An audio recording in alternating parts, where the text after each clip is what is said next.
Բարևձեզ, Արևմտյան Հայաստանի հեռուստաընկերության հերթական լուրերն են։ Արմենակ Աբրահամյանի հարցազրույցը Արևմտյան Հայաստանի պետական հեռուստատեսության։ Բոլսահայ միությունը հյուրընկալեց մտավորական եւ հրաբարակախոս Հայգո Բաղդադը։ Գանխադեսելի հագարագործ ունենալով անպատրաստ մնալը անթույլատրելի է։ Դաթևիկ Հայրապետյան։ Արարատ լերը ծածկվեցավ ձյունաջերմակ շղարշով։ Սկյուդարի Սուրբ Կարապետ եկեղեցու թաղականության հայտարարությունը։ Արմաշի հայերը մեր հարևաններն էին, թեև երբեք չենք ճանաչած իրենք։ Ասադուր վավերագրական ֆիլմի ցուցադրությունը Երևանի մեջ։ Միսակ Մանուշյան, հայրու ցեղասպանութենեն վերապրած ֆրանսիական թիմադրության հերոս։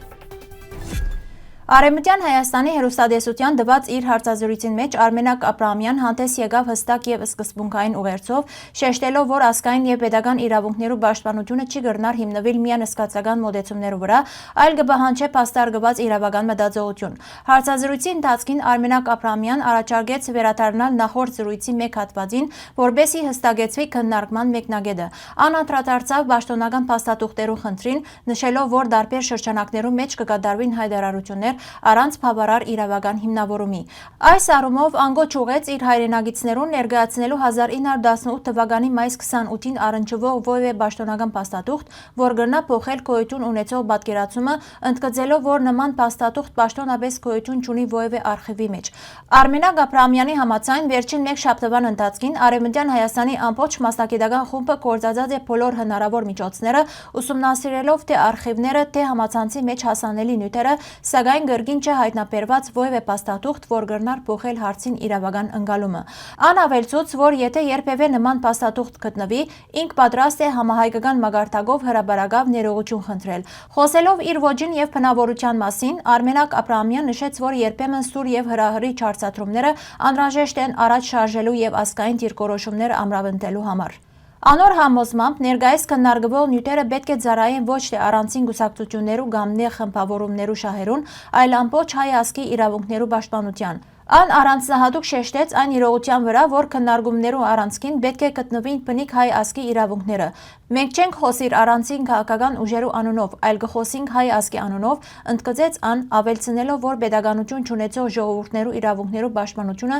միջազգային ատյաններուն մեջ հաջող կմնա անտեսված, եւ այս հանգրվանին մեջ է, որ հայ ժողովուրդը պետք է դառնա ավելի հետեւողական, համառ եւ գազմագերբված։ Հարցազրույցի ավարտին Արմենակ Աբրահամյան անդրադարձավ պատմության ցավալի էջերուն եւ նահատակներու հիշադակին, շեշտելով, որ անցյալը մոռնալը վտանգավոր է, իսկ իրավական հիշողությունը ազգային անվտանգության հիմնարար բաղադրիչ։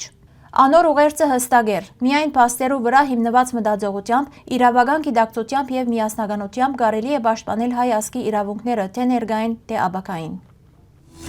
Լոս Անջելեսի Բոլսահայ միության հրանտինգ դասախոսական սրահին մեջ տեղի ունեցավ հանդիպում թրքահայ գրագետ եւ հրաբարակախոս Հայգո Բաղդադի հետ։ Բացման խոսքով հանդես եկավ միության հոգապարծու եւ մշակութային հանձնախումբի փոխադենապետ Կարբիս Սարաֆյան, ողջունելով ներկաները եւ ներկայացնելով հանդիպման նպատակը։ Հայգո Բաղդադ անդրադարձավ իր կյանքի ուղիին, ազգային երազանքին, նպատակներուն եւ դեստականին, խոսելով Թուրքիո մեջ փոքրամասնություններու վիճակին, հայ համայնքի ներկայիս խնդիրներուն եւ իր լրագրողական փորձառության մասին։ Ան շեշտեց, որ այսօր Թուրքիո մեջ գործադրվող ճնշման մեխանիզմները շատ առումներով կհիշեցնեն անցյալի ողբերգական իրադարձությունները։ Բաղդադ ծնած է Կոստանդնուպոլսո մեջ, ուսում մստացած է հայկական գրթօջախներու մեջ, սպաղած է լրագրությամբ, աշխատած է դարբեր լրատվամիջոցներու հետ եւ համահիմնադրած է ազատ խոսքի պաշտպանության նվիրված նախաձեռնություններ։ Քաղաքական հետապնդումներու հետևանքով ան ներկայիս կաբրի Թուրքիային դուրս։ Երեգոյի ավարտին միության ղեկավար մարմիններու ներկայացուցիչները Հայգո Բաղդադին հանձնեցին քննադատիր,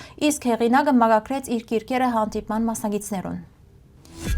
Դաթևիկ Հայրապետյանի տելեգրամյան գրառումը։ Օրեր առաջ հայկական լրատվամիջոցներուն մեջ շրջանառվեցավ լուրը, թե հայ սպա Գուրգեն Մարգարյանին քննածած վիճակի մեջ կազմահարած Ռամիլ Սաֆարովը Ադրբեջանի մեջ արժանացած է քննադատի կոչումի։ Լուրը լայնորեն կդարածվեր ադրբեջանական ընկերային ցանցերու մեջ, ինչի պատճառով սպասեցի փաստացի հաստատման։ 2 օր առաջ ադրբեջանական մամուլը արդեն հրաբարակեց համապատասխան լուսանկարներ։ Նորություն չէ, որ Սաֆարովը իր սխրանքին համար պետության կողմէ ապահովված է տոշակով, բնակարանով եւ ներկայացված է որպես հերոս, սակայն այս բարակային նոր է հիմնական պատկամը, ինչ կփոխանցի ադրբեջանական պետությունը, մասնավորապես ղեկավարությունը այս քայլով։ Պատասխանը բացահայտ է։ Հայերուն կհայտնեն, որ ադելությունը ոչ միայն չէ փոխված, այլ կշարունակե պետական մակարդակով քարոզվել։ Մինչ կցուցադրեն խաղաղության թատերական ժեստեր բրինցով եւ բենզինով, միևնույն ժամանակ կշեշտեն, որ իրենց համար գնացած հայ սպանողը հերոս է։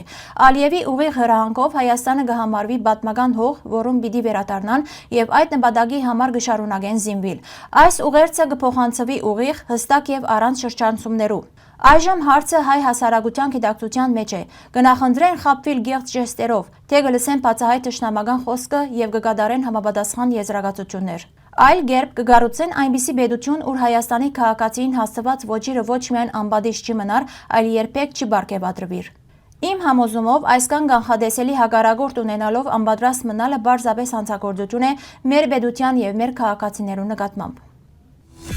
Արդյունավետ սյան դեղումներեն հետո Արարատ լերը դարձյալ ներկայացավ իր ամբողջ վեհությամբ, ծածկվելով ձյունաջերմակ շղարշով։ Մեծ եւ փոքր Արարատները Ցիան եւ Մշուշի ներդաշնակ համադրությամբ ստեղծեցին դպավորիչ եւ հիասքանչ տեսարաններ։ 5137 մետր բարձրություն ունեցող Արարատը, որպես տարածաշրջանի ամենաբարձր գագաթը, ցմերային այս օրերուն առանձնահատուկ գրավչություն ստացած է բնության սիրահարներուն համար։ Ձյունաբադ լանջերը, որոնք կմիացուլվին Մշուշաբադ ամբերուն հետ, անմոռանալի պատկերներ կգերտեն։ Դեղացիներով վկայությամբ Արարատը ամեն եղանակի կդրսևորե իր բացառիկ գեղեցկությունը, ծմրան, ջերմակ եւ խորհրդավոր, գառնան, գենթանի եւ գունեղ։ Բնության սիրահարները գոչ կնեն այցելել այս գրեթե չբացահայտված տարածքը, որ պահպանած է իր բնածին անմիջականությունն ու վեհությունը։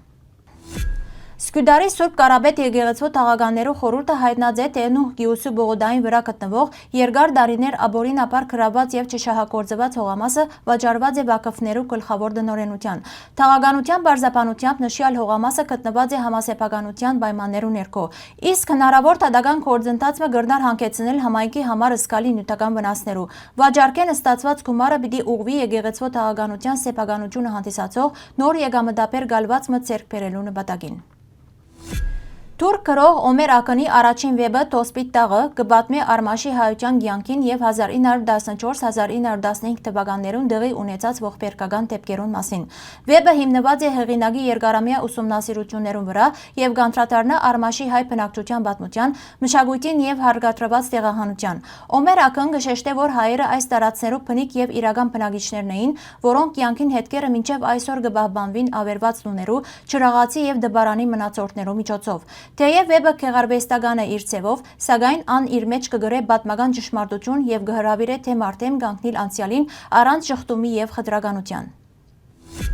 Դեկտեմբեր 17-ին ժամը 5-ին Արևմտահայոց հարցերու ուսումնասիրության կենտրոնին մեջ տեղի պիտի ունենա Փեմատրիչ Մեհմեդ Էմին Յիլդզի Ասադուր վավերագրական ֆիլմին ցուցադրությունը։ Միջոցառման պիտի մասնակցի նաև ֆիլմին արտադրողներեն, ով կներկայացնե ֆիլմին ստեղծման պատմությունը։ Ֆիլմը նկարահանված է Արևմտյան Հայաստանի Մալաթիա քաղաքին մեջ եւ կպատմի հայկական ինքնությունը վերակդած Խարպերցի հայ ճակատագրի մասին, անդրադառնալով հայերու դեմ իրականացված ցեղասպանության հետևանքներուն եւ իսլամացված հայերու ինքնության որոնման բարդ եւ ցավալի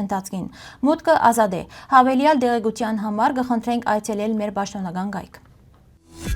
Միսակ Մանուշյան ֆրանսական թիմադրության ամենանշանավոր հերոսներեն մեկն է եւ հայերու դեմ իրականացված ցեղասպանութենեն վերապրած հայ մտավորական։ Երկրորդ համաշխարհային պատերազմի դարիներուն ան ղեկավարած է Փարիզի մեջ գործող ամենեն արդյունավետ թիմադրական խմբավորումներեն մեկը, ծանր հարվածներ հասցնելով նացիստական բռնակրավողներուն։ Մանուշյան ծնած է 1906 թվականին Արևմտյան Հայաստանի Ադյաման գյուղը, 1894-ին 1923 թվականներու հայերու ցեղասպանության ընթացքին ան գործընթացած է իր ծնողները։ Եղբոր հետ նախ ապաստանած է Սուրիա, ապա 5 տարի ապրած է Լիբանանի հայկական որբանոցին մեջ։ 1925 թվականին Մանուշյան փոխադրված է Ֆրանսա, հաստատված նախ Մարսելի, ապա Փարիզի մեջ։ Իր գնոջ Մելինե Մանուշյանի հետ ան միացած է հակաֆաշիստական պայքարին, դառնալով ֆրանսական թիմադրության խորհրդանշական դեմքերեն մեկը։ Հարգելի հայրենագիտներ, այսօրվան համար այսքան ենք նախատեսած։ Շնորհակալություն ձեր ուշադրության համար, լավ մնացեք։